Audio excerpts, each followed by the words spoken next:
Yes, students, one more numerical based on law of constant proportion. Now, this law of constant proportion, it is true. So, it helps us to calculate the percentage of any element in the compound, given compound, using this expression.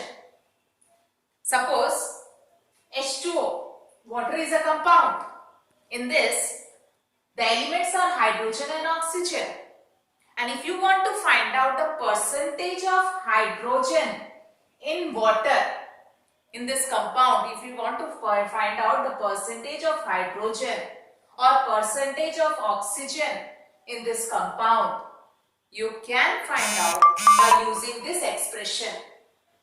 Percentage of element in the compound is equal to mass of that element upon mass of compound into 100. Okay. So, by doing this numerical, it will be clear to you. 0.24 gram of sample of a compound of oxygen and boron. A compound is there of oxygen and boron. What is the mass given in the question? 0.24 gram. Okay. Was found by analysis to contain 0.096 gram of boron in the compound of oxygen and boron. What is the mass of boron? 0.096 gram. And what is the mass of oxygen? 0.144 gram oxygen. And your question is, calculate the percentage composition of the compound by weight. So, to find out the percentage composition of the compound, you will find out the percentage of elements in that compound. So, what are the elements in this compound? Boron and oxygen.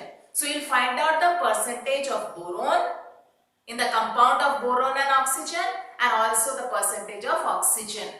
Okay. So, which expression you will use here? Percentage of any element in the compound is equal to mass of that element upon mass of compound into 100. So, here the compound is of boron and oxygen, and mass of that compound is given 0.24 gram, and the elements are boron and oxygen. So, you will find out the percentage of boron. Percentage of boron is equal to, what will be the formula? Mass of boron, because you are going to find out the percentage of boron. So, mass of boron by mass of compound into 100. So, what is the mass of boron given in the question? 0.096. And what is the mass of compound given? 0.24 into 100. So, how you will solve this? How you will remove this decimal, students? 0.096. To remove the decimal, in the denominator, you will, in place of decimal, you will add 1. And after the decimal, how many digits? 1, 2, 3. You put 3 zeros. So, your decimal is removed. Into 0.24. You have to remove the decimal. So, to remove the decimal, in place of decimal in the numerator, you will add 1. After the decimal, how many digits? 2. So, 2 zeros. So, the decimal is removed. Into 100. So, 0, 0 cancelled. Now, what is left? 96 upon 24 into 10. So, 24 4s are 96. Okay. So, 4 10s are 40. So, what is the percentage of boron in the compound? 40%. Next, what you have to find out? Percentage of oxygen.